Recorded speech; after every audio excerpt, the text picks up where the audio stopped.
Estamos no ar com o episódio número 14 do podcast Cérebro do Namoro, podcast do empreendedor. Como sempre, eu, o Luiz e o Cérebro do Namoro. Nós três aqui, o Cérebro do Namoro em si. E vamos falar hoje sobre um checklist aqui. A gente vai fazer um episódio diferente. A gente vai fazer um checklist para a galera saber focar naquilo que realmente é relevante nos seus negócios. E fazendo aquela metáfora com a aviação, e daqui a pouco a gente volta a falar sobre isso. Lembrando que a gente tem um episódio, né, que explica o plano de voo e todas as metáforas com a aviação, porque você também pilota avião, então nada por acaso, né? A gente vai voltar a fazer essas metáforas para mostrar para a galera a correlação entre instrumentos de um avião com as ferramentas da empresa, o piloto com o empreendedor. Mas antes de mais nada, Namoro, é sempre uma honra estar aqui contigo, mais um episódio. Estamos aí avançando cada vez mais, criando essa biblioteca, como você já disse, né, de podcasts para ajudar o empreendedor, não é mesmo? Isso aí. Legal estar aqui com você, Kiso, legal estar com todos vocês aqui. A intenção é essa que o Kiso acabou de falar. Criar um banco de informações bastante práticas para que você possa assistir um episódio e falar, pô, liguei isso aqui, não estava pensando nisso aqui, eu estava pensando, agora confirmou, quero usar no meu dia a dia. É para isso que a gente está aqui. Boa. E antes de mais nada, este podcast é um oferecimento de Albert, ou do Albert, o aplicativo de cashback, mas que vai muito além do cashback, de fato é dinheiro no bolso. Como eu já disse aqui no episódio anterior, eu vi muita coisa legal lá, de produtos, de pet e tudo, até pro meu cachorro já tô vendo coisas lá para ganhar cashback, né? É da hora, né? É muito legal, muito legal. Eu tô de olho lá no óculos, eu vou trazer esse óculos depois, eu vou falar para vocês e já vou indicar para ganhar mais, né? Porque Legal. Toda vez que eu indico e alguém comprar a partir da minha indicação, eu ganho comissão. Essa é a grande diferença. Você encontra qualquer produto que você quiser. Comprou, você tem cashback, tá? Mas o mais legal é que quando você indica alguém, esse cara compra, você ganha cashback pelo resto da vida. Isso não tem lugar nenhum, só no Albert. Não tem lugar nenhum. E por isso que eu gostei tanto, porque tem de tudo, né? Às vezes a gente acha que só tem produto de varejo. Não, tem alimentação, você pode ir aqui no restaurante e ganhar cashback, né? Então faz total sentido para que todo mundo esteja lá, seja um empreendedor que quer colocar sua loja lá, um empreendedor que quer de fato ajudar a colocar mais lojas lá e ganhar com isso, seja você um consumidor final que quer comprar e ganhar cashback e também indicar. Mas toda vez que você baixa o aplicativo que está disponível aí gratuitamente em todas as App Stores, ele vai te pedir um código convite. Usa o código convite podcast. É o código aqui do nosso podcast para que você comece a ganhar já, tá bom? O QR Code aí tá na tela, o link também tá na descrição. Bora lá? Vamos começar a falar? Vambora. Bom, primeiro só explicando pra galera, né? Seguindo a metáfora de aviação, que a gente já vem aqui alguns episódios falando sobre isso, chegou a hora de fazer o checklist dos instrumentos, né? Que é importante, você vai mostrar pra gente ou falar pra gente a importância disso. É um análogo ao negócio, né? Então, o piloto é o empreendedor, os instrumentos são as ferramentas desse negócio. Quais são as ferramentas aí mais comuns, né, para ajudar o negócio a tomar as melhores decisões? Legal, essa analogia eu acho que cabe muito bem. Imagina você sendo piloto de um avião, não precisa nem pensar num avião, num carro. Não tem nenhum instrumento no carro, você não sabe qual é a velocidade, você não sabe se o tanque está com gasolina ou está acabando a gasolina, você não sabe a pressão dos pneus, é um voo cego, ninguém faz isso. O carro tem que ter alguns instrumentos. Hoje em dia tem computador de bordo no carro, olha como a gente chama, computador de bordo. Esse palavreado veio da aviação. Então você tem que ter capacidade de ler aqueles aparelhos, conhecer cada um daqueles instrumentos para você tirar o bom proveito. A gente na aviação fala uma coisa muito interessante. Tem horas que a gente faz voos mentais. O que é um voo mental? Você senta na cabine do avião ou em qualquer local, fecha os seus olhos e começa a pensar em tudo que você tem que fazer. Esse é o voo mental. Nesse voo mental, você pensa nos instrumentos. Tem lá um negócio chamado altímetro, que mede a tua altitude. Tem uma série de instrumentos. Quando a gente está começando a aprender a pilotar, uma das coisas que a gente faz é entender cada um daqueles instrumentos no chão, não quando você está voando. Então eu normalmente fazia o seguinte, pegava o manual, lia o manual, sentava na frente de um daqueles instrumentos e ficava olhando tudo que tinha no instrumento, detalhe por detalhe daquele instrumento, para eu me acostumar com aquele instrumento. Ler uma bússola é diferente de ler um altímetro. Ler um horizonte artificial é diferente de ler um outro instrumento. Então você vai pegando instrumento por instrumento, um analisando, estudando, mexendo nele, até que você crie intimidade. São muitos instrumentos na cabine de um avião, de um helicóptero. Então, isso um piloto faz. O que você, como um empreendedor, deve fazer? Também pegar os diversos instrumentos que te permitem ler o que está acontecendo com o teu negócio, a tua empresa. Então, eu vou pegar aqui o Yes You Can, a gente está se baseando nesse livro, eu vou ler alguns aqui. São 51 instrumentos e eles estão no anexo 4, todos descritos para que você aprenda. Eu vou ler alguns. Brainstorming, ou toró de ideias, como a gente fala, né? É um mecanismo que daqui a pouco a gente vai falar deles. Diagrama de Pareto, o princípio 80-20, vamos falar nele. Matriz de decisão, eu uso isso até hoje, é fantástico para tomar as melhores decisões na sua vida, principalmente quando envolve recursos financeiros de monta. Daqui a pouco a gente analisa. Estilo gerencial, modelo de liderança, motivação para o trabalho, a pirâmide de Maslow, que muita gente conhece, e os fatores de Herzberg, que pouca gente fala nisso. Janela de Johari, como é que você se comunica com as pessoas? Você é muito fechado, muito introvertido, não dá informação? Ou você é mais aberto e dá informação? Qual dos dois estilos é melhor para você se comunicar com a sua empresa e criar um ambiente de alta criatividade? Instrumentos de controle, análise SWOT, forças, fraquezas, oportunidades e desafios. Essas palavras em inglês, strengths, weakness, opportunities and... o T me faltou agora. Threats. Oh, desculpe. Administração do tempo, ciclo PDCA, plan, do, check and act. Ok. Diagrama de Chicago, espinha de peixe, leis do sucesso, 5W2H, muito importante isso. Eu vou para qualquer reunião com essa ferramenta, 5W2H, e não me perco em nenhuma reunião de assuntos que eu não conheço. 5W são as perguntas, o que, como, quando, onde, por quê, e o 2H, quanto custa, quanto tempo demora. Então, eu faço essas perguntas para as pessoas e eles que são os técnicos nas áreas que eles dominam me dão as respostas. Eu apenas provoco o pensamento das pessoas. Quanto mais você sobe na hierarquia, menos técnico você fica em alguns aspectos. Então, você precisa aprender a fazer perguntas para quem é técnico para instigar que ele dê a melhor resposta que ele pode. Então, são várias ferramentas que tem aqui no livro, tem outras aqui, 5S, você já deve ter ouvido falar, Kanban, Six Sigma, Lean Manufacturing, Just in Time, campo de força. Olha a quantidade de ferramentas que tem. Namura, eu preciso de tudo isso? Não, mas eu acho que é bom você conhecer essas ferramentas e você encontra aqui no Yes You Can uma explicação didática, detalhada, para você falar, meu Deus do céu, estou perdendo tempo aqui, eu poderia ter usado essa ferramenta há tanto tempo atrás e saía dos enroscos. Isso é um manual prático de 51 ferramentas de gestão, você vai usar 1, 2, 3, 4, aquela que for necessária no momento que é necessário. Então, é isso que é legal, né? Cada uma dessas ferramentas tem uma razão de existir sim, para um momento específico. Então, não é assim, é uma ou outra, não é uma competição entre ferramentas, qual é a melhor ferramenta. Não, tem a ferramenta que é a melhor para aquela situação, perfeito, para aquele objetivo, né? E o principal, ferramenta não é sinônimo de software. Porque às vezes as pessoas pensam nisso. Nossa, eu tenho que ter um monte de software na minha empresa. Não é sobre implantar software, né? Não. Existem ferramentas que não tem 5W2H, são perguntas. Não tem nada a ver com software isso aí. Né? São perguntas que você faz para a pessoa com a qual você está se relacionando para direcionar o diálogo, a conversa, a busca de uma solução para um problema que está aparecendo. O brainstorming não tem nada a ver com software. É um jeito de você conduzir uma reunião para instigar as pessoas a produzir ideias para resolver um problema, encontrar a solução de um problema. E você começou falando sobre o computador de bordo, né? Quando a gente entra ali numa aeronave ou num carro, né? Quando a gente entra no carro tem o dashboard. Isso. Você tem ali o painel do carro, né? Inclusive o dashboard veio dessas já análogo, né, a tudo isso que a gente já vivenciou. Uma coisa que eu vejo que é muito confuso no mercado é métrica e indicador-chave de performance, né? Às vezes as pessoas acham que é a mesma coisa. E aí eu vou fazer aqui a minha explicação, né, para ver se você concorda. Métrica é um número.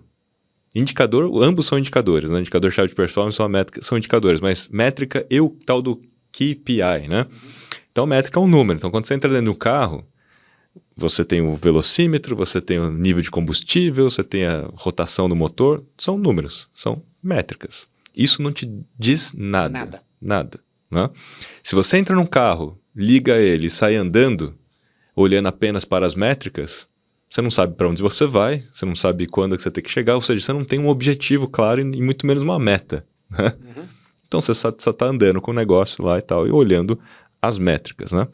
Agora, indicador-chave de performance é sobre fazer as perguntas certas. Né?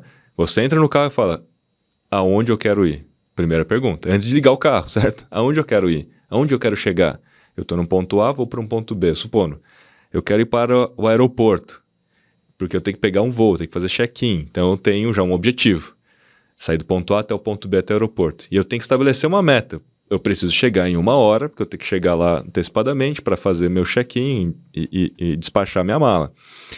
Nesse sentido, você vai começar a cruzar uma ou mais métricas, ou seja, um ou mais indicadores que está no painel, com uma meta no tempo. Para chegar, por exemplo, numa fórmula que é uma fórmula que seria a taxa de consumo de combustível por quilômetro rodado. Porque esse indicador-chave de performance vai ser para você um dos principais KPIs para saber se você vai conseguir chegar no ponto B no tempo certo. Você pode acelerar mais e acabar o combustível no meio do caminho. Perfeito. Ou acelerar menos e não chegar no tempo. Então você vai olhando para os indicadores, para as métricas, justamente para poder tomar as melhores decisões ali, porque você já tem um KPI formado, não é? Faz sentido isso? Faz sentido, e se você me permite contribuir um pouquinho, eu diria a seguinte coisa. Métrica vem de metro. A palavra vem de metro. Se eu quiser perder peso, qual é a métrica que eu uso? Quilo ou metro? Eu vou usar quilo. Se eu quiser correr 10 quilômetros, eu falo em peso ou em medida de distância? Eu falo em medida de distância. Então, métrica é a unidade que você usa para alcançar um certo objetivo. Se eu quero ir a algum lugar, eu tenho que saber a distância. A métrica é a distância. Se eu quero perder peso, eu tenho que usar uma outra métrica, não pode ser de distância, vai ser de peso. Então, métrica é a entidade. O KPI é o número que eu dou para essa entidade. Tá? Então, eu quero perder peso. Que métrica que eu vou usar? Temperatura, graus Celsius? Não, eu vou usar quilo. Não vou usar tonelada porque, apesar de ser uma entidade da mesma categoria, para peso do corpo humano, tonelada não serve. Então, eu quero perder peso, a métrica que eu uso, a unidade que eu uso é quilograma. Ok? Agora, qual é o KPI? É o indicador. Eu quero perder 1 quilo por semana, sei lá eu. Então, é isso que eu vou subir na balança, vou medir, hoje eu estou com 81 quilos, semana que vem, no mesmo dia, no mesmo horário, eu preciso estar, o que eu falei, 81, né? 81. Eu preciso estar com 80, e na outra 79, e na outra 78. Aí eu vou criar alguma estratégia, né, para fazer isso. Então, métrica é a unidade, digamos assim, que eu vou utilizar para alcançar o meu objetivo. O KPI é o número que eu vou perseguir para ver se eu estou alcançando aquele objetivo. Por isso que a palavra chama métrica, é uma unidade. E tem unidade para tudo, temperatura, pressão, sei lá, para tudo. Na internet, então, o que tem de métrica, né? Sim. E assim, você mesmo no seu exemplo deixou muito claro, você quer perder peso, então você tem um objetivo. Aí você definiu uma meta, eu quero perder peso em 1 mês, Perfeito. X quilos. E você usou uma métrica como parte do processo para você poder medir. Então é o peso. Então eu tenho que perder. Você pegou uma métrica cruzado com uma meta no tempo. Perfeito. É o KPI. Então o KPI é sempre uma ou mais métricas cruzado com uma meta no tempo. Dificilmente um KPI vai ser uma métrica em si, sozinho, porque ela não diz nada. Não né? é. Ela não diz nada. Essa confusão que você está colocando que as pessoas fazem, eu durante muito tempo também, porque a gente usa as palavras no coloquial, não na essência, na definição dela. Então, se for na essência, volto a repetir, a essência, métrica é uma unidade. E eu uso unidades diferentes para objetivos diferentes. O KPI é um valor que eu uso para alcançar algum objetivo que eu tenha. Tanto que aparece o conceito, outro conceito que as pessoas confundem, é do OKR com o KPI. O que é o OKR? Objetivos que você estabelece, né? Com o KI, Key Results. Então, objetivo é aquilo que você deseja, não é um valor. Uhum. Eu quero lançar uma empresa no mercado. Como eu falei, Esse é o eu quero objetivo. perder peso. Quero perder peso, quero lançar minha empresa no mercado, quero crescer. Tá, esse é o teu objetivo? Não tem nada a ver com número, nesse momento ainda não tem nada a ver com número. Objetivos and Key Results. Objectives and Key Results, OKR. Tudo bem, esse é o meu objetivo. Bom, se eu quero crescer a minha empresa 10%, agora esse Key Results é o que eu vou fazer para crescer esses 10%. Né? O passo a passo, tem que fazer marketing, tem que fazer isso. E cada um vai ter o seu resultado-chave.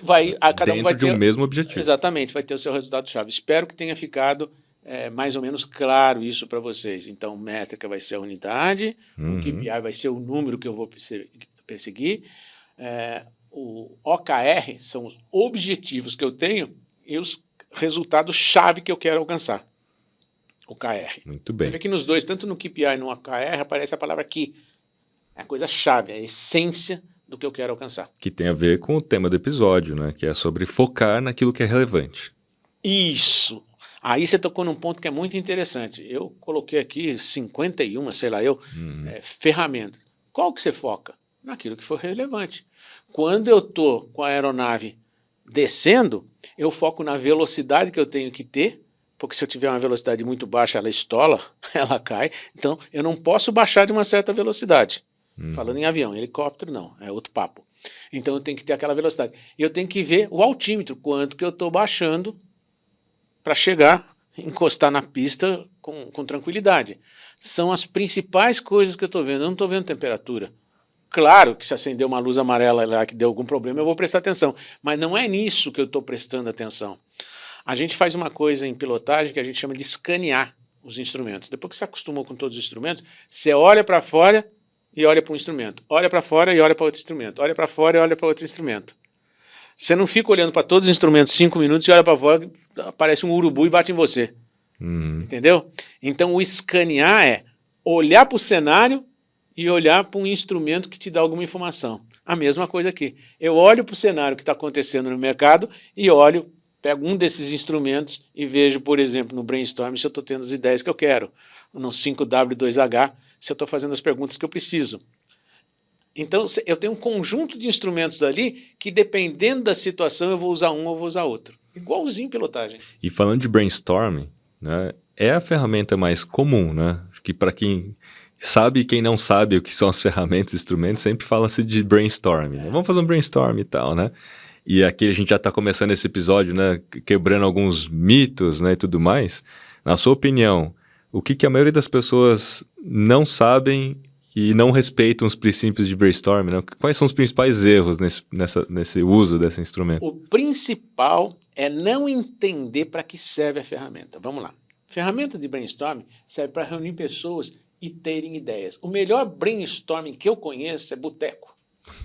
Cara, quando você está no boteco, ninguém está julgando você. Você está com os amigos, um solta uma piada, outro fala uma coisa, todo mundo ri. Você pode falar as coisas mais absurdas possíveis e não tem julgamento se você está entre amigos ali. A não ser que você esteja discutindo política, né? Ou futebol. Aí tem muita briga. Mas fora isso, brainstorming é uma sessão que você estabelece, e aí eu vou te dar alguns conselhos. Primeiro, não coloque 40 pessoas para fazer um brainstorming. Faça células pequenas, de 6, 7, no máximo 12 pessoas. Por quê? Os testes indicam que quando você faz com muita gente, há muita discussão, e não é para isso que é o brainstorming. Então, primeira coisa, 6 a 12 pessoas. Eu tenho 50 pessoas, faça 4 núcleos de 12 pessoas, dá uns 48 pessoas. Ok. Tempo, não passe mais do que 30 minutos, porque depois disso as pessoas se cansam. Então, a sessão de brainstorming com células de 6 a 12 pessoas e com tempo reduzido aí de 30 minutos. E aí o que você faz no brainstorming? Você vai jogar uma questão, um problema que você queira resolver. Eu quero lançar um novo produto. Qual é o nome que nós vamos dar para esse produto? Né? Enfim, algum problema que você tenha, você vai jogar. A regra básica é hora de criar, criar. Hora de julgar, julgar. Ou seja, ninguém pode criticar nos primeiros 30 minutos, quando as ideias estão sendo colocadas para fora, ninguém critica. As melhores ideias, elas saem da ligação de ideias às vezes absurdas. Você está num boteco, um fala uma coisa, não vem uma ideia na sua cabeça, você não fala outra, o outro fala outra coisa, ou seja, as ideias puxam ideias, elas pescam ideias, elas fazem você lembrar de alguma coisa. Então você tem que deixar isso muito fluido. Você coloca o problema, um grupo está aqui, eu acho que deve fazer desse jeito, o outro, eu acho que deve fazer. Você vai anotando então, com post-its ou no computador, como você quiser, você vai anotando as ideias. As mais absurdas você anota, não precisa, pode rir, mas não precisa criticar, não pode criticar. Hora de criar, criar. Passado esse tempo que as pessoas naturalmente dão ideias, você reúne todas as ideias e aí você pode ser um grupo reduzido e vai elencar essas ideias numa ordem que pareça mais razoável essas ideias. Terceiro momento, você vai apresentar essas ideias elencadas para o grupo para que eles selecionem as que parecem que têm mais poder de resolver a questão que você queria resolver. Pô, essa ideia é legal. Tem gente que de vez em quando tem uma ideia, o cara fala, pô, essa ideia foi legal, cara, queria até eu ter tido essa ideia, foi o outro que teve. Então, no terceiro momento, aí é que você vai elencou as ideias, você vai priorizar. Nessa priorização, você está fazendo um julgamento de qual é a ideia melhor. E no final você escolhe uma ou duas para implementar. Então o segredo do brainstorming são poucos. Primeiro, grupos reduzidos, 6 a 12. Tempo de 30 minutos. Hora de criar, criar. Depois elencar as melhores ideias e depois fazer um julgamento daquela que você acha ou daquelas que você acha que devem ser implementadas para ver se elas realmente resolvem o problema. Simples, muito bom. Onde está a força? Eu sozinho tenho algumas ideias, mas quando eu falo a minha ideia, ela dispara um gatilho na cabeça do outro. Quando você fala, dispara um gatilho na cabeça do outro. Então, existe um brainstorming, olha o nome, storming é tempestade. Existe uma tempestade de ideias que são puxadas pelas palavras que alguém fala, pelas ideias que alguém cita, que dispara gatilhos no seu consciente, no seu subconsciente e faz você colaborar, ter outras ideias. É muito legal. No final da história, uma ideia é de todo mundo, porque Sim. Todo mundo está contribuindo para que aquela ideia se torne melhor. Né? É isso, o brainstorm é uma ferramenta poderosíssima de criatividade e deve ser bem utilizada. Isso que eu falei está no livro, explica detalhadamente o passo a passo, pega lá que você tem aí um pró-memória para você. Muito bom. Então é a ferramenta mais utilizada e poucas pessoas já pensaram sobre essas regrinhas, né, básicas e cometem erros ao fazer brainstorm. Eu vou falar de mais um instrumento aqui super interessante. Esse a gente sempre fala também, é muito comum no mercado falar, é aquele princípio 80-20, né? O diagrama de Pareto. Muita gente usa isso e eu queria que você desse exemplos, né? E como que isso ajuda de fato a gente focar naquilo que é relevante. Como é que a gente usa esse instrumento, o diagrama de Pareto, em situações do dia a dia?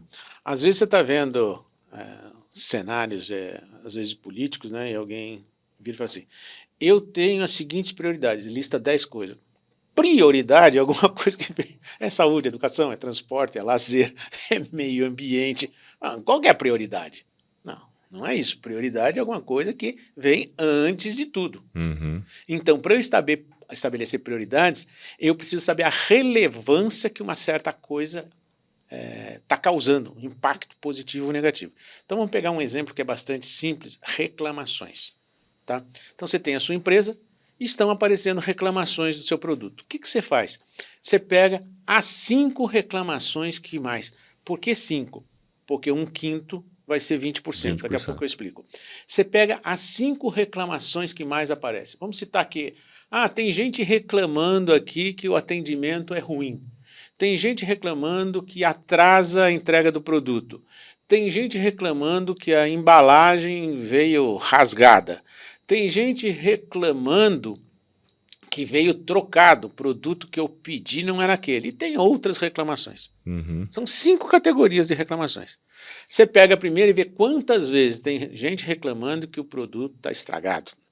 Quantas pessoas falaram? 200 pessoas falaram. A segunda categoria, 80 pessoas falaram. A terceira, 10 pessoas falaram. A quarta, 5. E outros lá, 2 pessoas falaram. Pronto. Então você estabeleceu as categorias e quanto naquela categoria apareceu. Ok?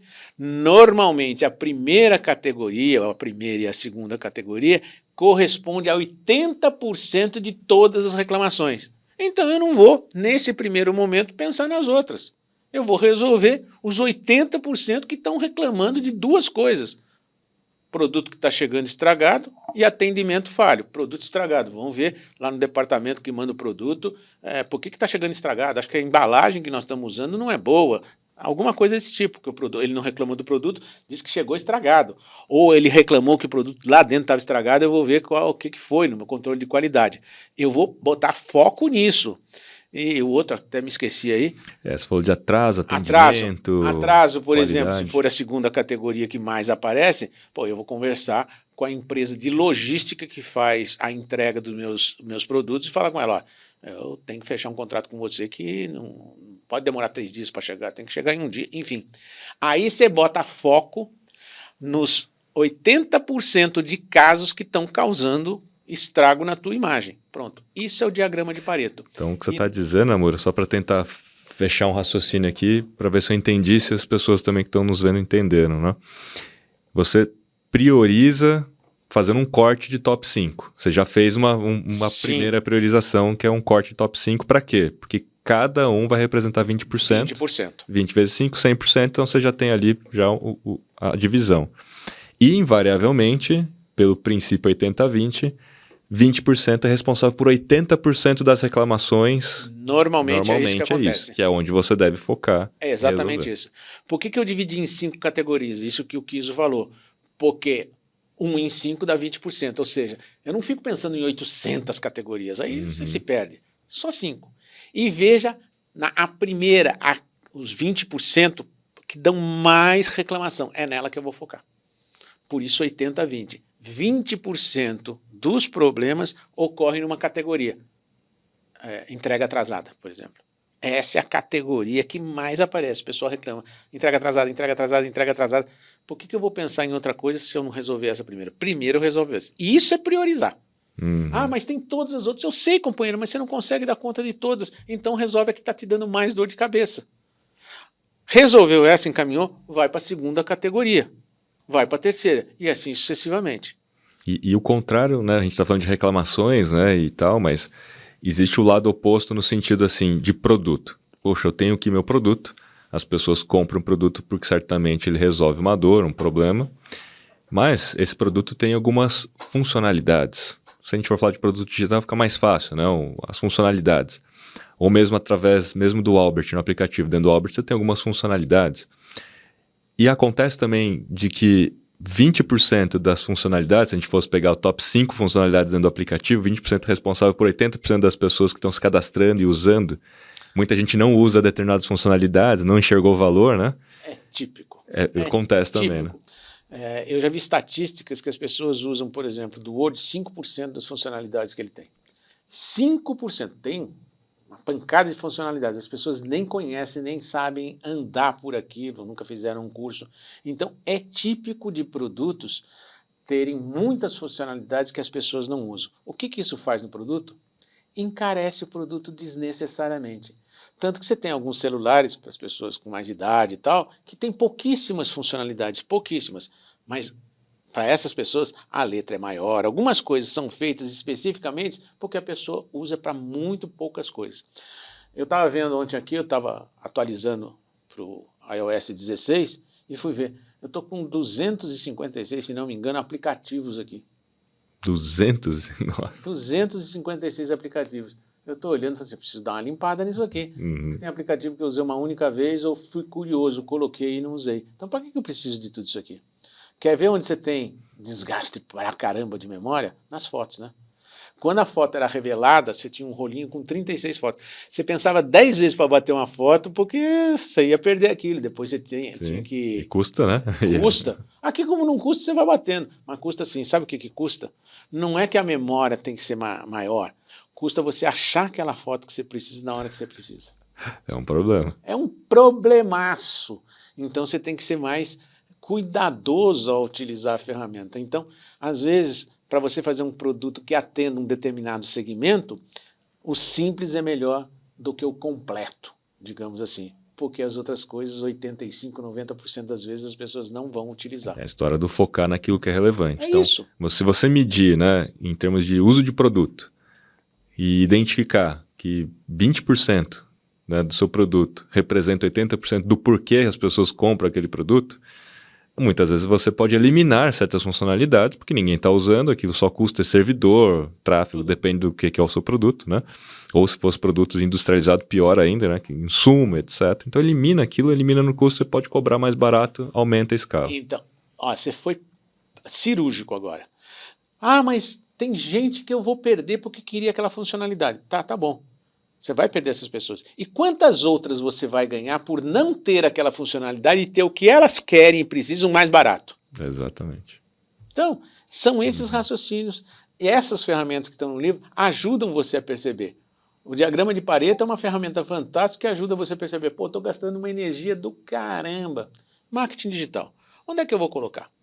Onde é que eu vou colocar? No TikTok, eu vou colocar no LinkedIn, eu vou colocar... Enfim, o que eu vou fazer das minhas ferramentas? Eu uso os KPIs, quando eu faço várias ferramentas, e vou ver qual que está me dando mais retorno.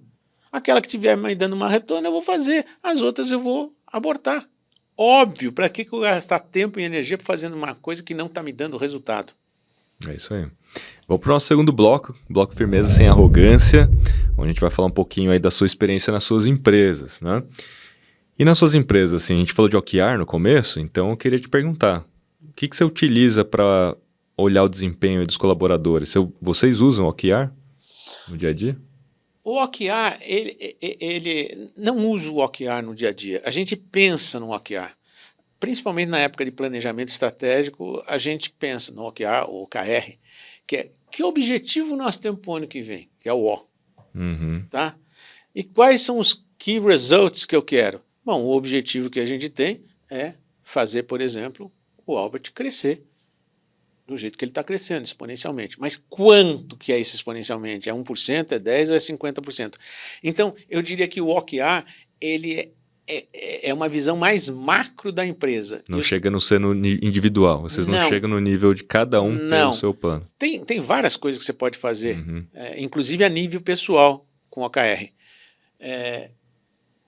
Eu gosto do OKR, mas a gente usa muito mais os KPIs do que o OKR, porque no dia o OKR é uma visão mais macro, no meu modo de interpretar o OKR. Tem gente que usa para as coisas do dia a dia, né?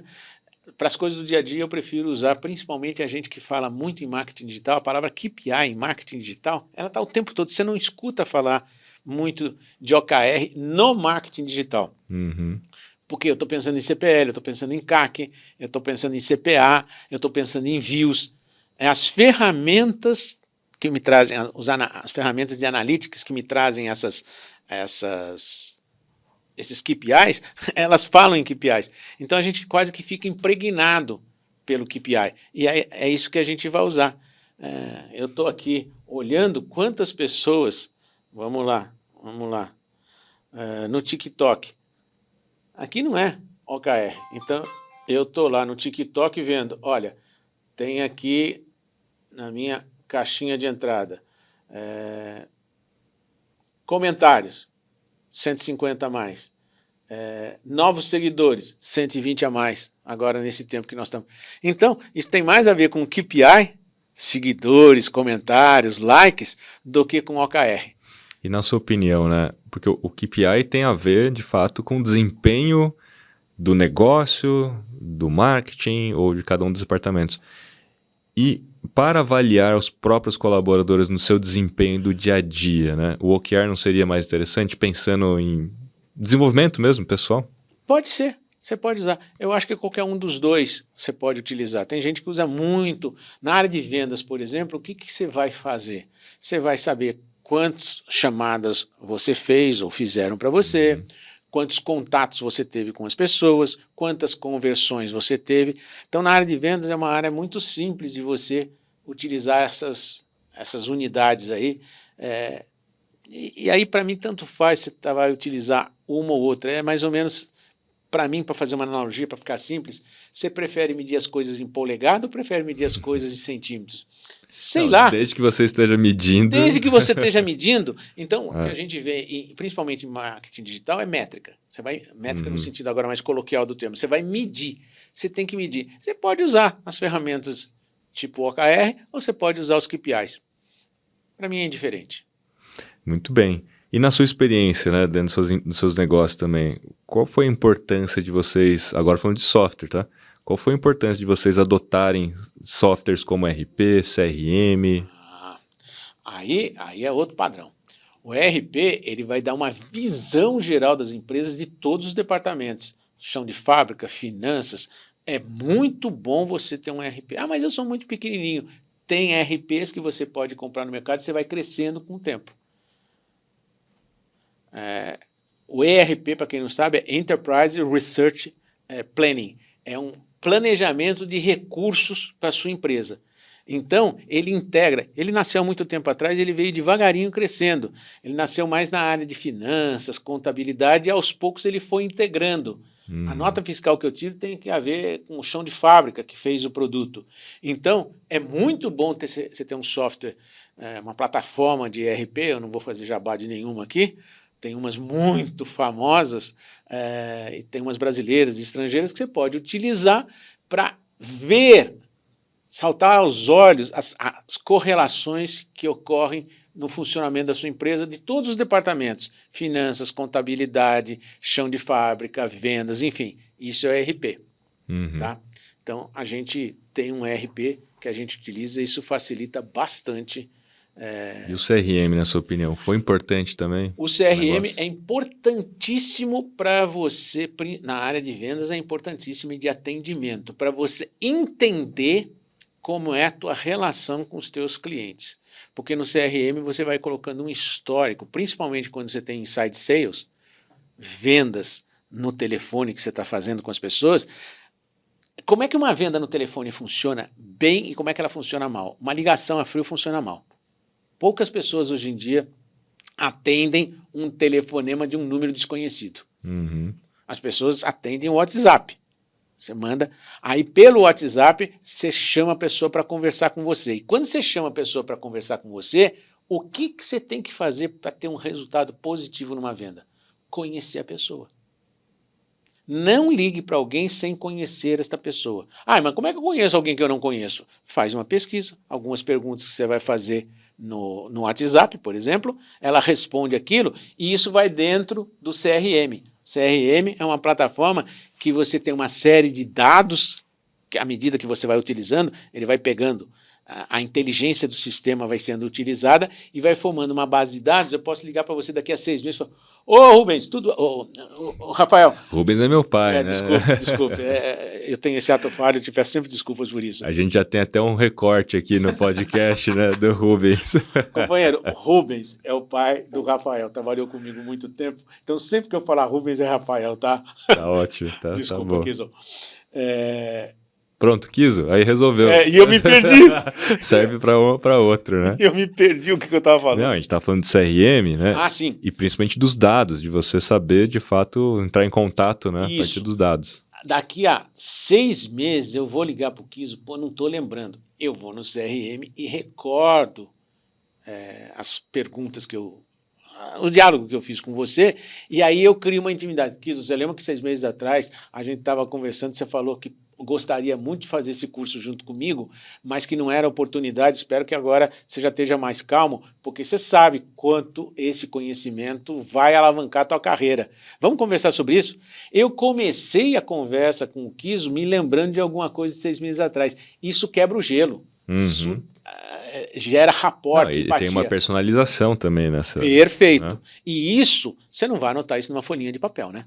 Isso já foi lá atrás. Eu lembro que eu tinha pastas com cada cliente B2B, tinha lá a data aqui do lado, o histórico da conversa, depois você virava, tinha os dados cadastrais do cara e atrás tinha o histórico do cara. A gaveta com a ficha. E era assim. Era o CRM da época. E funcionava muito bem, porque você já cria um rapport com a pessoa. Então, o ERP vai te dar uma visão geral do que ocorre nos departamentos, nas áreas da tua empresa, e a integração entre elas, e ele solta informações que te ajudam a analisar a empresa. O CRM já é um tipo de ferramenta que ajuda você a se relacionar com os teus públicos, principalmente na área de vendas, ele é extremamente útil. Inclusive, né, o CRM é Customer Relationship Management. Olha o que é o R. Então, Relationship. E esse é um ponto aqui que eu queria chamar a atenção, porque relacionamento você consegue criar na ausência da necessidade de venda. O que eu quero dizer com isso? Se você entrar em contato com o seu cliente sempre que você precisa vender alguma coisa, ele vai sentir no ato que você está entrando em contato e falar, Rafael, tem uma oferta aqui para te fazer, tem uma promoção aqui, próxima vez está bloqueado no WhatsApp, não atende mais sua ligação e tal.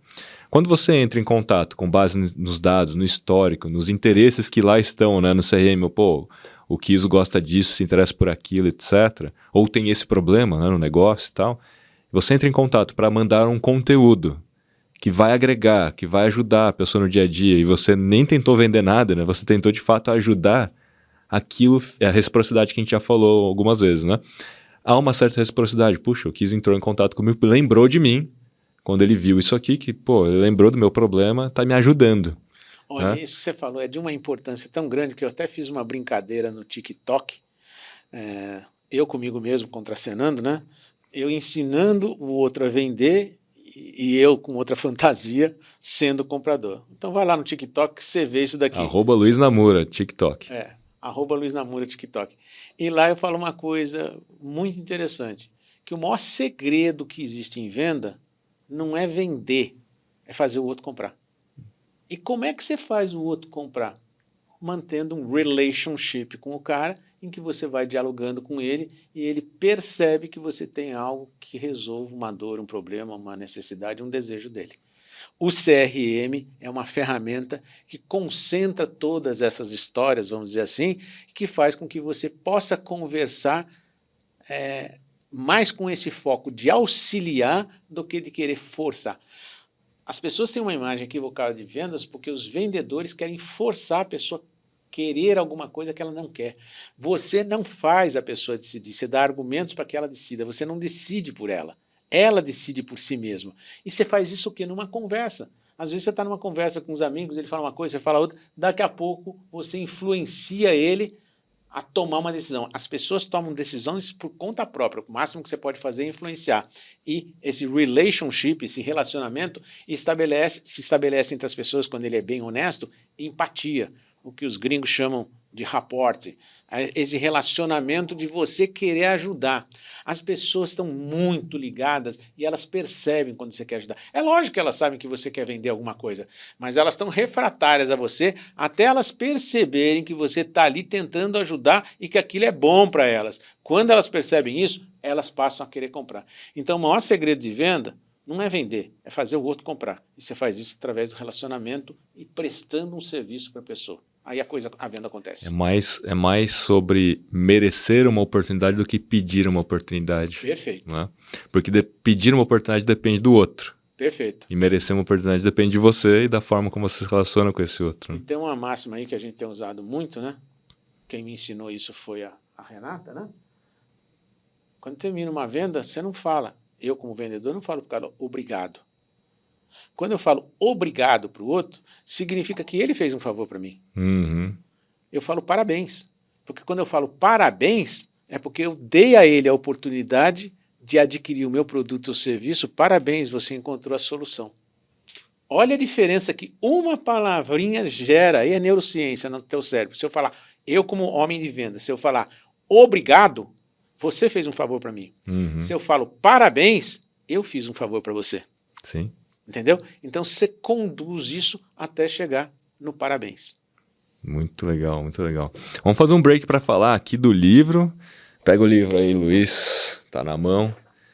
Dessa vez eu vou deixar você fazer o jabá mostrando o livro aqui, o livro do Luiz Namura, Yes You Can, como fazer sua empresa decolar. E esse podcast é um podcast inspirado nos episódios, nos capítulos, na verdade, do livro, e para você ter uma experiência mais rica leia o livro, tá aqui o link na descrição, o QR Code também está na tela. Toda vez que você fizer um stories ou um post, pode fazer um Reels também, né? Claro. Pode fazer um TikTok, marcando @LuizNamura, com algum insight daquilo que ele falou, a gente manda diretamente na sua caixa aí de entrada com desconto, hein? Tá valendo desconto.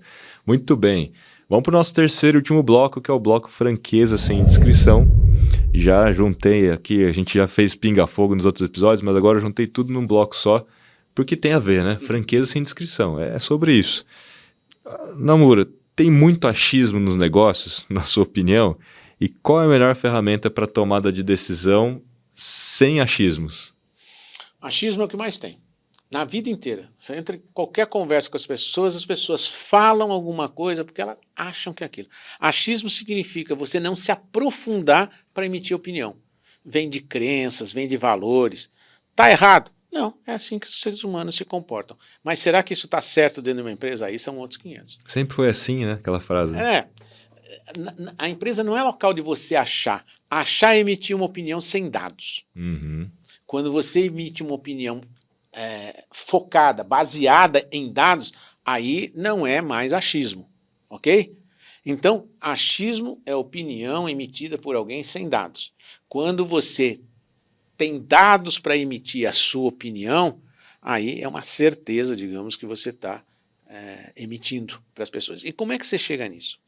Tem uma coisa que usa-se muito em empresas chamada custo-benefício.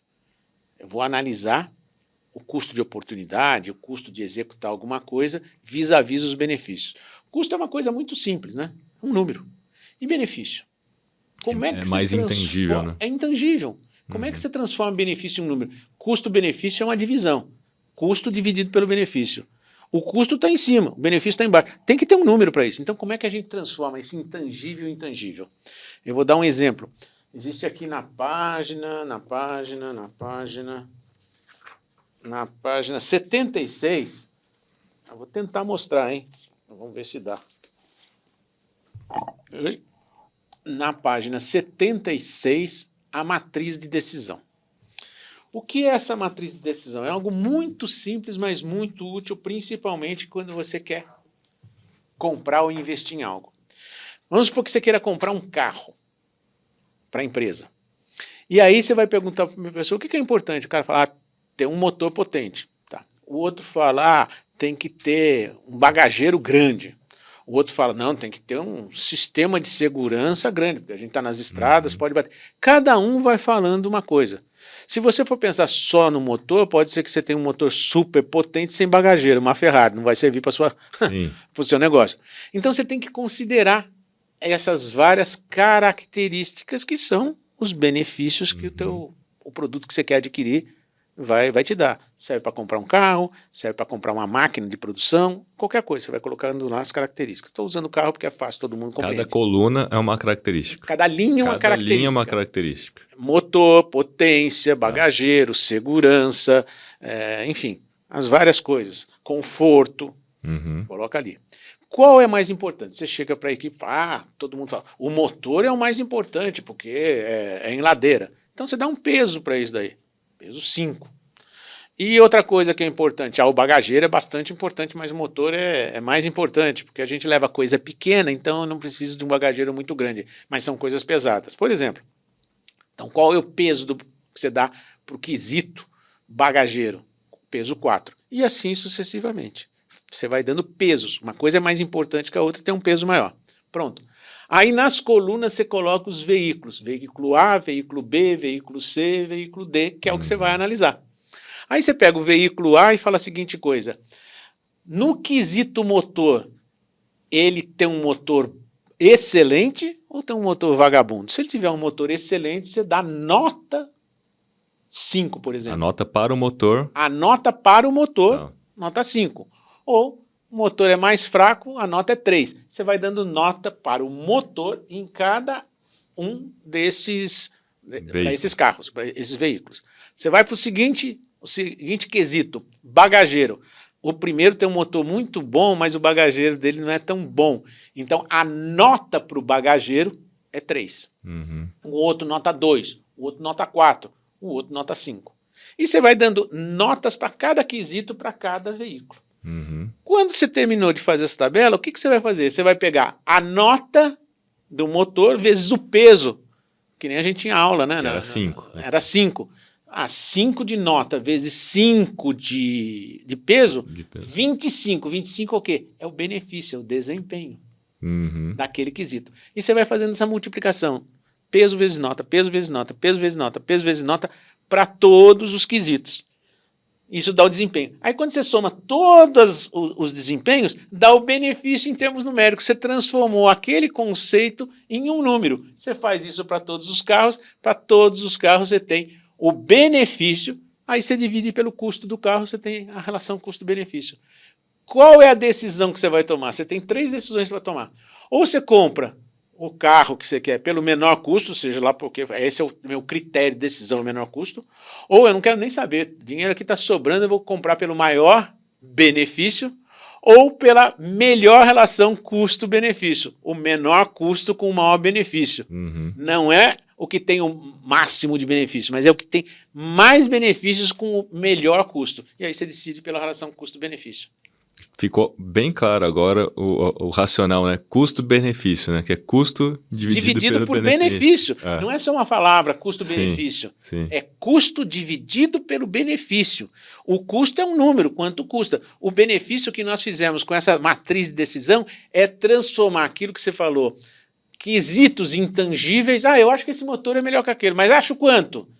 Dá uma nota.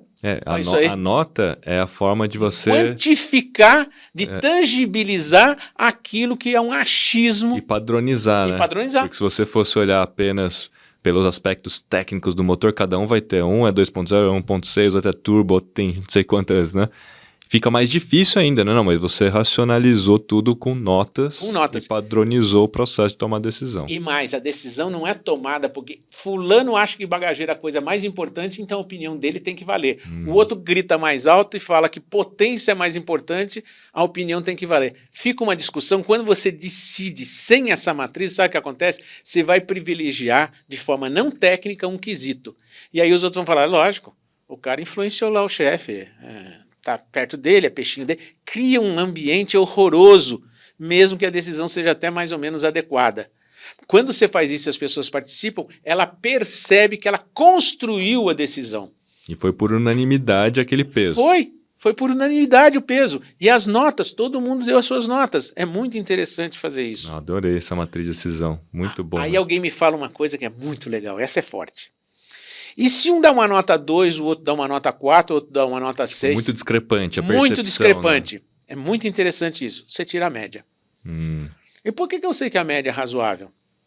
Faça o seguinte exercício. Isso pega um saco de bala, de bombom, desse tamanho, coloca em cima da mesa e pede para as pessoas pegarem um papelzinho e, olhando para o saquinho ali, dizer quantos bombons ou quantas balas tem. Um vai falar, balas, vamos supor, eu acho que tem 50. Ele escreve e não fala. O outro escreve e não fala. 60, o outro 30, o outro 20. Você pega tudo aquilo, soma e tira a média. Dá uma certa média. E aí você conta para as pessoas, fulano falou que tem 60, o outro 20, outro 30, outro 40. Você faz isso. Aí você faz uma segunda rodada e pede para as pessoas colocarem de novo um número. Aí ele já está influenciado pelo que ele escutou dos outros. Nossa senhora, eu falei 20... Todo mundo falou tá acima disso. Acima de 40, 50, ele dá uma corrigidazinha. Você faz esse exercício 3 vezes e tira a média as 3 vezes. A última média, quando você tirar, aí você abre o saquinho e conta. Vai estar quase igual. Como isso? Sabe o que aconteceu aí? É aquela senhora, aquele senhor que vai no supermercado e já comprou o saquinho de bala. Então, pelo tamanho que você colocou, ele compara quantos tinha na cabeça dela. É a imagem pregressa que ela tem. Sim. O outro engenheiro calculou que a bala é quadrada, não sei o que lá, o saquinho é tanto de volume, dividiu um pelo outro. Cada um usa as ferramentas mentais que tem para estimar aquilo. A soma dessas ferramentas mentais dá uma média muito próxima da realidade. Então essa nota final que a gente chega, quando você abre o saquinho e conta, as pessoas ficam assustadas. Nossa, errou por 1 ou por 2? Caramba. Faça isso com azeitona, faça isso com amendoim, faz lá com qualquer coisa que tem volume, com caixa de palito de fósforo, seja o que for. Você fica assustado, não conta isso para as pessoas, faça só o teste, você fica assustado com a precisão. Portanto, quando eu dou várias notas e cada um dá uma nota e eu tiro a média, eu tenho certeza que aquela nota está muito próximo da realidade. Mas o detalhe é fazer isso 3 vezes. O detalhe é fazer isso... Não só tirar a média da primeira rodada. Não. Fazer isso 3 vezes para você conseguir. Você fala, Namura, mas isso demora muito tempo. Você não vai fazer isso para comer um hambúrguer, né?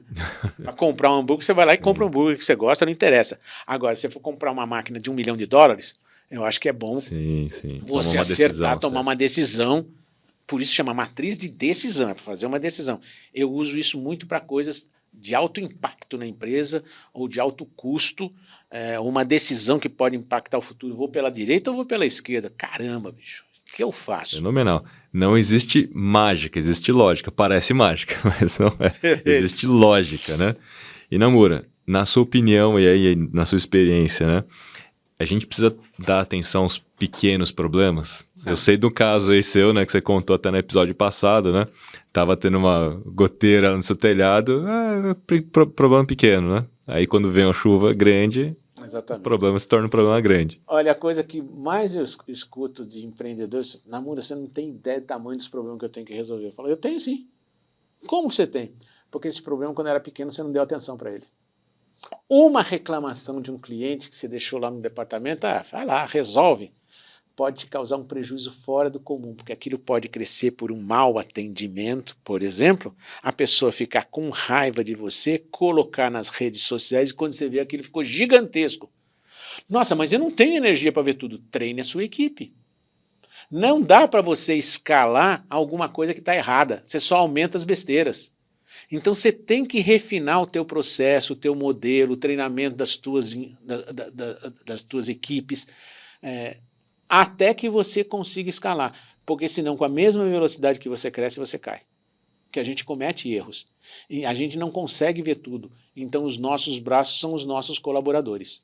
Ok? Então a gente resolve problema grande porque quando ele era pequeno a gente estava desatento. Mas isso consome muita energia. Quem foi que disse que ser líder não é para consumir energia?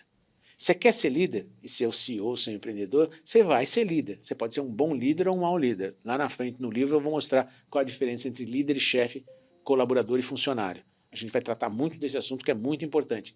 Você só faz uma empresa grande se você for líder. E líder tem que estar o tempo todo ativando os seus colaboradores, fazendo com que eles se motivem. Depois nós vamos tratar também da diferença entre ativação e motivação. Acho que a gente já falou alguma coisinha em algum desses episódios, a gente vai reforçar. Então, isso toma tempo, toma energia, mas é uma decisão de vida que você tomou. Então, você tem que mergulhar de cabeça nessa sua decisão de vida e ficar olhando todos os detalhes, porque é nos detalhes que mora o problema ou que você encontra a solução para os problemas que você vivencia. Não tem outra saída. E a gente falou bastante, né, das métricas, a diferença entre métricas e os indicadores-chave de performance, né? Como é que a gente detecta esses pequenos problemas? Porque a gente falou do princípio de Pareto, né? Ou o princípio 80-20, que a gente vai focar naquilo que é relevante naquele momento que, 20% mais que representa 80% das reclamações.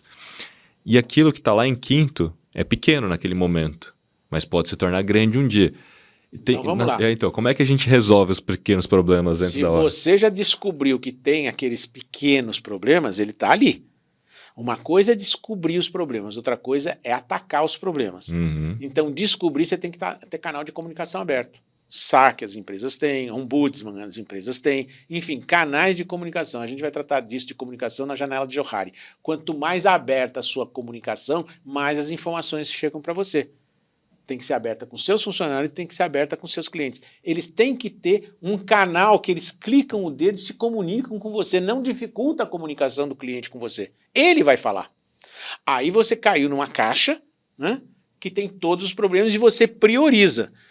Ninguém consegue resolver tudo ao mesmo tempo. O fato de priorizar significa que eu tenho que resolver a comunicação. Então, eu vou falar com o meu pessoal de comunicação, está pegando aqui. Passei essa questão para eles. deleguei e não delarguei. O que é delegar? É passar um problema, uma situação para alguém resolver, alguém que tenha competência para fazer aquilo. Senão você fica livre daquilo e aquilo que você acha que ficou livre vai voltar como um bumerangue para você. Não, e aí vai voltar maior. Vai voltar maior, porque não tiveram competência para resolver. E a falta de competência maior foi tua, de não perceber que eles não tinham competência. Eu sempre falo para a minha equipe, se a gente não tiver essa competência aqui, só tem 2 jeitos. Ou você contrata competência externa, alguém que saiba fazer, ou você estuda e aprende a fazer aquilo para fazer aqui dentro. Não pode ter incompetência na empresa. Então, a primeira coisa é, como é que eu descubro esses problemas? Canais de comunicação abertos. Todos possíveis. Um deles é a tua postura, o modo de agir, que faz com que as pessoas não tenham medo de falar. Porque os teus colaboradores podem ter medo de falar com você, porque eu falo, depois a bomba estoura no meu colo. Isso é a janela de Johari, como que você abre a comunicação. Você dá a informação para poder receber a informação internamente. E externamente, canais de comunicação. Instagram, Telegram, telefone, enfim, caixinha, direct, essas coisas todas. As pessoas têm que querer falar. Aí eu descobri que tem uma pancada de problema. Os mais urgentes, na minha casa estava com goteira, né? Esse é urgente. Eu tinha um funcionário meu falou, eu preciso ir para São Paulo hoje ou faço isso? Falei, não, deixa São Paulo, liga para a pessoa, fala que você vai amanhã, né? E hoje vamos resolver esse problema, porque ele se tornou urgente. O outro é importante, mas esse é urgente. A gente resolve os problemas importantes e os urgentes. Os urgentes, pelo nome já está dizendo, tem que ser resolvido imediatamente.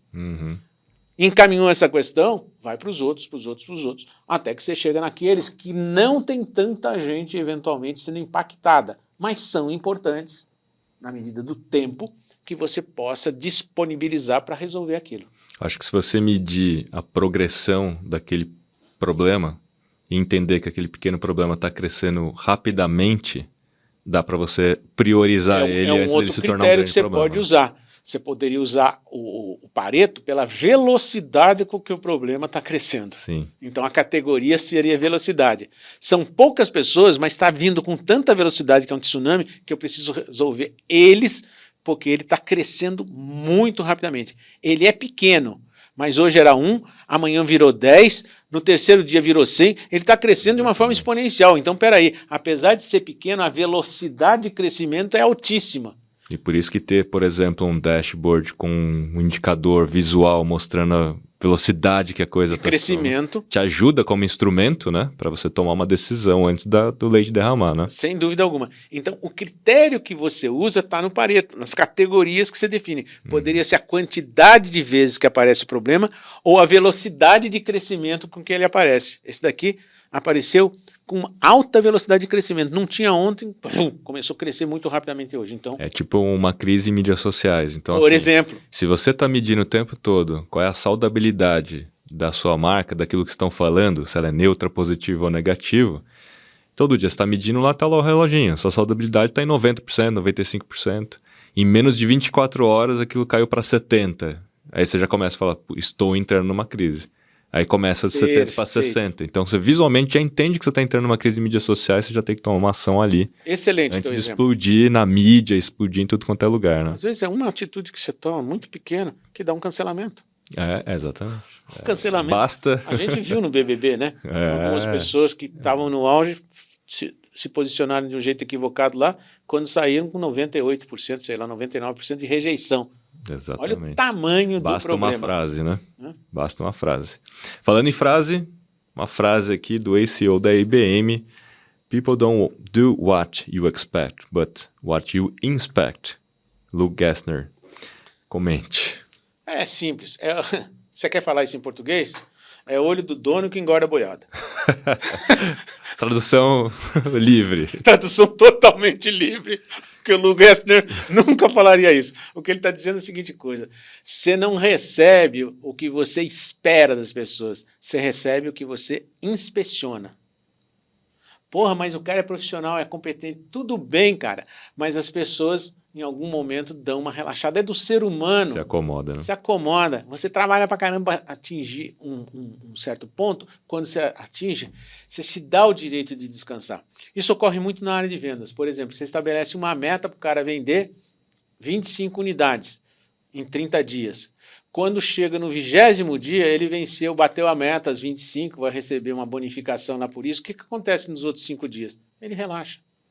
Às vezes ele fala, não, vou deixar, nem vou vender aqui, vou deixar para vender no mês que vem, porque tem a mesma meta para bater, eu já saio com essas vendas no mês que vem de um nível mais alto. Para que eu vou vender agora aqui? Deu para entender a relação? Você estabeleceu uma meta de 25 unidades ser vendidas no mês. Ele atingiu isso, por exemplo, no dia 28. No dia 29, dia 30, ele liga para o cara e fala, não, fica tranquilo, eu vou guardar deixar essa promoção para você para o mês que vem. Por quê? Essas vendas a mais do dia 28, 29... Não contabilizam. Não contabiliza, então ele vai querer contabilizar. Você perdeu vendas. Aí você vira e fala a seguinte coisa para o cara, se você estabelecer a meta, tudo bem. Se você passar da meta, cada venda que você fizer a mais, dobra a comissão dessa venda a mais e de todas as anteriores. Uau, eu tinha 1% de comissão, quer dizer, fiz 25 vendas com 1% de comissão. Se eu agora fizer a venda 26, eu tenho 2% de comissão nessa e em todas as anteriores, o que ele vai fazer? Vai vender muito mais. E isso é diferente de microgerenciamento, né? Porque às vezes a gente olha essa frase e parece assim, não, eu tenho que ficar lá em cima do profissional microgerenciando. Não. É totalmente diferente, é incentivo, né? É incentivo que você está dando para a pessoa e você inspeciona. Você inspeciona não no sentido de cobrar, ele vai se autocobrar. Você inspeciona para ajudá-lo a alcançar aquele objetivo que ele está querendo, mas de repente ele não sabe como fazer aquilo. Isso faz parte de um processo de treinamento do gerente em relação aos seus colaboradores. Para mim, a principal função gerencial que existe é a educação. Você educa. Porque se você é gerente, você deve ter passado por aquilo, você conhece um pouquinho mais do que as pessoas. Para a pessoa continuar fazendo sozinha, né? Sem a sua dependência. Então, não pensa que você vai conseguir tudo que você sonha com as pessoas. Pessoas são pessoas. Você tem que estar ativando essas pessoas, você tem que dar meta para essas pessoas, você tem que cobrar os resultados dessas pessoas. E o jeito de ativar muito simples é o que ele quer da vida dele, como é que você, na função que ele está, pode ajudar a atingir o que ele quer. É isso aí, é ser líder servidor. É o líder servidor. É ajudar a pessoa a fazer o trabalho dela melhor. É isso aí. Não microgerenciar exatamente. Não, isso não dá. Boa. Muito bem, encerramos nosso episódio número 14, o checklist e a metáfora com o voo. Acho que a gente encerrou o plano do voo aqui, seguindo aí os capítulos do livro, né? E fica aqui a dica, toda segunda-feira às 18h59 a gente está aqui no YouTube com mais um episódio sempre inédito, novo do Cérebro do Namura, falando com o empreendedor, essa galera aqui que está aprendendo bastante, assim como eu estou aprendendo bastante.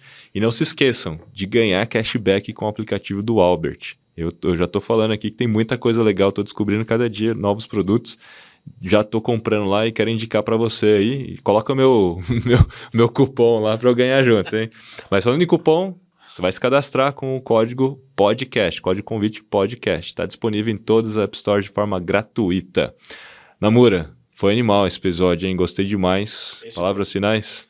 Eu gostei muito porque a gente está entrando numa área agora cada vez vai ficando mais denso. Se você não assistiu os capítulos anteriores, dá uma olhadinha, porque tem algumas informações de aquecimento para isso que a gente vai vir. E daqui para frente a gente vai entrando cada vez mais na prática de gestão de uma empresa para fazer ela crescer exponencialmente. Vem junto que você não vai se arrepender. Boa, é isso aí. Então, galera, até o próximo episódio. Valeu!